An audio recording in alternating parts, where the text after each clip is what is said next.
Probando, probando, probando. Se escucha bien, se escucha bien, se escucha bien, se escucha bien. Ok, espero que esté escuchando bien porque voy a hablar todo esto. Tipo, no tengo un guión, nada. Esto es enteramente freestyle. Es la primera vez que hago esto en mi vida. Tipo, nunca hice este tipo de videos de grabarme enfrente de una cámara y hablar y hablar y hablar y hablar. Pero siento que la ocasión lo amerita. A ver. Con la muerte de Hulk Hogan está surgiendo algo que era obvio que iba a pasar, era obvio que iba a suceder, pero no pensé que iba a pasar tan rápido. Que era la gente diciendo que sin Hulk Hogan la lucha libre no sería lo mismo, no sería global, no sería un monstruo enorme que llega internacionalmente a cualquier casa en cualquier parte del mundo. Y siento que eso es una mentira y a la vez es una verdad, porque a ver, no se puede negar que Hulk Hogan es parte primordial y esencial de la globalización de la WWF, WWE actualmente, pero lo que tiene esa afirmación es que omite una gran parte de la historia de la lucha libre que no está documentada o no está documentada por quien maneja la narrativa, que en este caso es WWE, y que no tiene interés tampoco de documentarla. Tipo, no sé, WWE nunca ha hablado de alguien como Riki Dosan, que es probablemente el hombre japonés más famoso del siglo XX, no llamado Antonio Inoki. No han hablado de la NWA, de los territorios, del verdadero valor de los territorios de la NWA, que hasta el día de hoy tienen luchadores que se nota que eran populares y se nota que eran grandes figuras, porque a ver, una de las cosas que WWE siempre dijo es que antes de la Hulkamania, antes de WWF, antes de todo eso, la lucha libre era un deporte de bingo halls, era un deporte que nunca llenaba coliseos. Y eso es una mentira porque no solamente tenés que ir a Japón, puedes ir a México, puedes ir a Argentina. Argentina es un país que tiene una historia muy rica de lucha libre. Y de hecho, los Titanes en el Ring, la promoción principal en los años 60-70, había llenado la Bombonera, que es el estadio de Boca. Y todas esas cosas vos las ves y decís, ok, quizás la lucha libre no dependía tanto de la figura de Hogan, ¿no? Es como agarrar y decir, ¿por qué creemos directamente que Hogan es la causa de que la lucha libre sea lo que es ahora? Cuando la lucha libre ha tenido una historia larga, tiene una historia rica, tiene una historia hermosa que se puede investigar y que se puede ver tranquilamente. Entonces yo, en estos momentos pienso, ¿cómo es posible que durante tantos años la narrativa sea exactamente la misma? ¿Cómo es posible que con tantas herramientas a nuestra disposición, tantos libros, tantas biografías, tantos videos, documentales, lo que sea, tanto archivo que se pueda usar y se pueda sacar, se sigue pensando que Hulk Hogan es la figura más importante de la lucha libre y la razón por la que la lucha libre es lo que es? Y no voy a sentarme acá a negarlo rotundamente, pero lo que sí voy a decir es que no me gusta esta idea de que Hulk Hogan es el único responsable de eso, porque omitimos la historia de los Bonerics, omitimos la historia de Kargoch, omitimos la historia de Ricky Dosan, Antonio Inoki, Giant Baba, luchadores que antes de Hogan ya estaban haciendo lucha libre. Omitimos la historia del Santo. El Santo es probablemente el luchador mexicano más importante de todos los tiempos y se omite su historia y se omite su legado y se omite todo lo que ha significado él para la lucha libre realmente.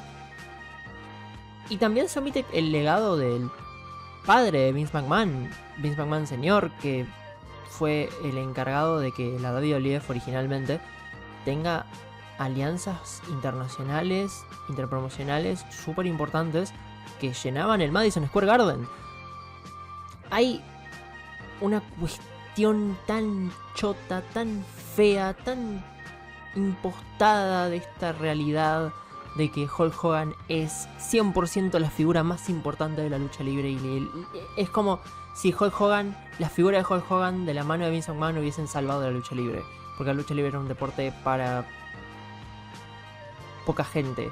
O no era un deporte ni un espectáculo ni nada masivo. Cuando en realidad sí lo era. El tema es que la masividad de la lucha libre en esa época no se puede concentrar en un solo lugar, sino en diferentes lugares. Se tiene que analizar la escena de diferentes lugares para entender lo masiva que era la lucha libre. Porque la lucha libre como entretenimiento no era masiva, pero era masiva como deporte, como lo que mucha gente busca que sea. Antonio Inoki buscaba que la lucha libre sea un deporte. Y él creía, de manera tipo, al punto de que casi mata a su empresa 3 veces, él creía que la lucha libre era un deporte serio y podía bancársela. Y era una filosofía que tenía él y que es lo que construye New Japan y es lo que hace que New Japan sea tan grande. Y al mismo tiempo tenés del lado de México, del lado de la empresa mexicana de lucha libre, del lado del Toreo de Cuatro Caminos, del lado de todas estas empresas o todos estos proyectos, tenés también esta filosofía de la lucha libre como cultura. Y, o sea, son pequeñas cosas que mientras más va avanzando el tiempo, más tienen sentido y más contradicen esta visión extraña de que WWE es la única que ha roto el mainstream de tal manera que la lucha libre es un zeitgeist cultural. Pero no... A ver, ¿cómo digo esto sin sonar pedante? Ya lo estoy sonando, ya estoy sonando pedante, tipo, ya me estoy grabando enfrente de una cámara y hablando de lucha libre, suena pedante. Pero, a ver, yo aprendí y estudié en la Facultad de Periodismo y Comunicación Social acerca de la Copa Mundial de Fútbol Femenino de 1971 en México, de lo cual yo no tenía ni idea. O sea, tipo, no tenía ni idea, y esto era porque quien controlaba la narrativa en ese momento en cuanto al deporte se refiere, del fútbol, la FIFA, no había autorizado la creación de ese mundial de fútbol femenino, entonces había buscado por cielo y tierra la manera de opacarlo o directamente quitarle relevancia.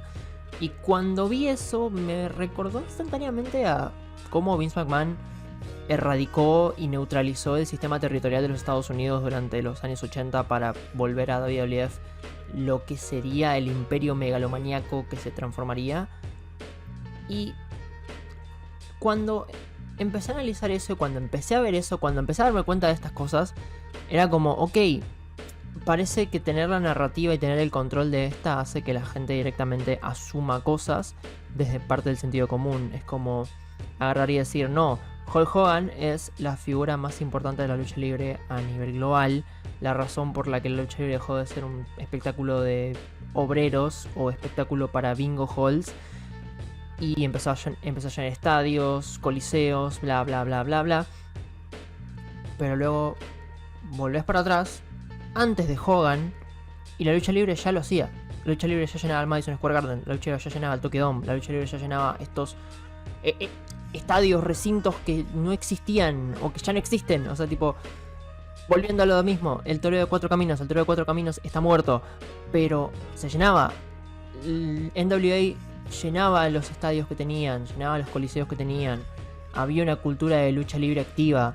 Antes incluso de... O sea, tipo, no sé, Luz Thesz, George, todos estos grandes luchadores de antaño, de los cuales se habla poco o se habla muy por arriba. Volviendo a Argentina, la cultura de lucha libre en Argentina, Antonino Rocca.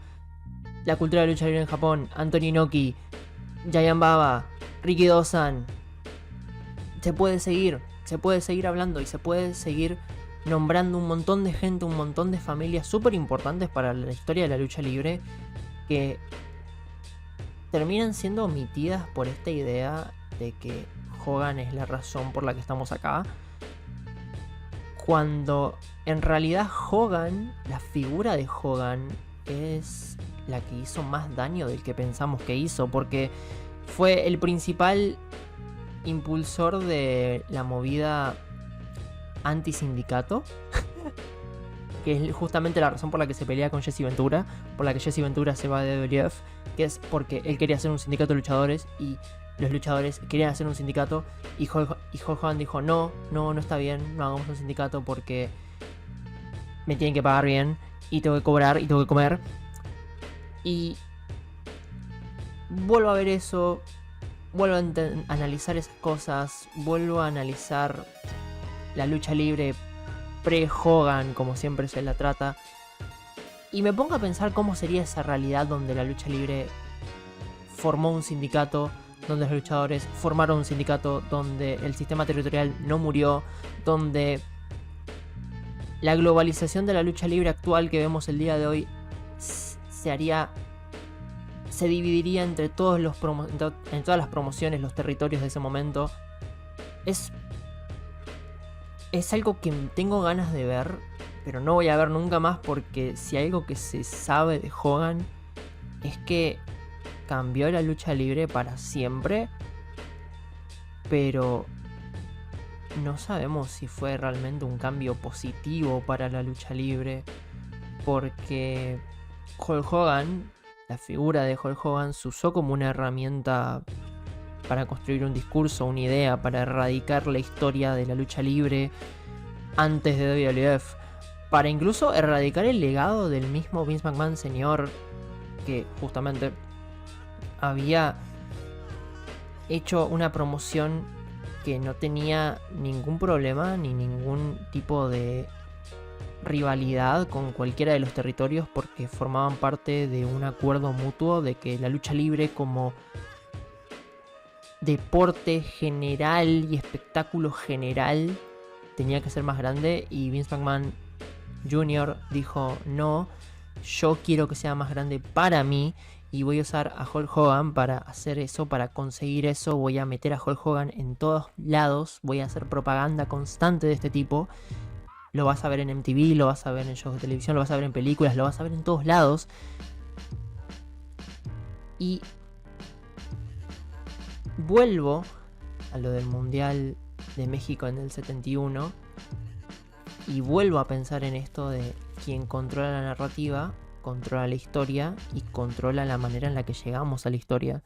Porque si la empresa de lucha libre global, la más accesible, la más consumida, la más reconocida a nivel mundial, no tiene ningún interés en mostrarte la historia de la lucha libre antes de Hulk Hogan, y de hecho tiene ganas de decirte que Hulk Hogan es la figura más importante de la lucha libre y la razón por la que estamos acá, entonces no puedo culpar a la gente que lo piensa, pero en esta época actual donde la información llega muy rápido y donde con un clic puedo investigar muchas cosas, puedo ver fuentes del momento, fuentes de ahora, historiadores, gente que sabe de lucha libre desde un punto de vista histórico, no desde un punto de vista de ok, voy a calificar esta lucha y va a ser así. No, hablo desde un punto de vista histórico. La historia de la lucha libre, creo que está bien traer estas preguntas, traer estas ideas, y aun si son casi 14 minutos de los cuales estoy hablando porque dije que iba a ser freestyle y yo no sé resumir, quizás es buena idea traer estas preguntas y quizás es buena idea traerlas ahora en este contexto. Pero bueno, esa fui yo hablando durante 14 minutos con algún temita de fondo que ponga para que se haga mucho más fácil de digerir todo lo que voy a decir, porque encima yo admito y reconozco que no, cuando arranco a hablar no termino y me cuesta mucho redondear y me cuesta mucho hablar de estas cosas, pero bueno, me gusta la lucha libre y tengo el milagro y la maldición de saber mucho de lucha libre, y tengo ganas de cuestionar cosas y tengo ganas de decir cosas y tengo ganas de exponerlas, y es como eso. Así que bueno, no sé, nos vemos. Chao. Sí, esta mierda me tiró cosas, me tiró corriente. Es una mierda.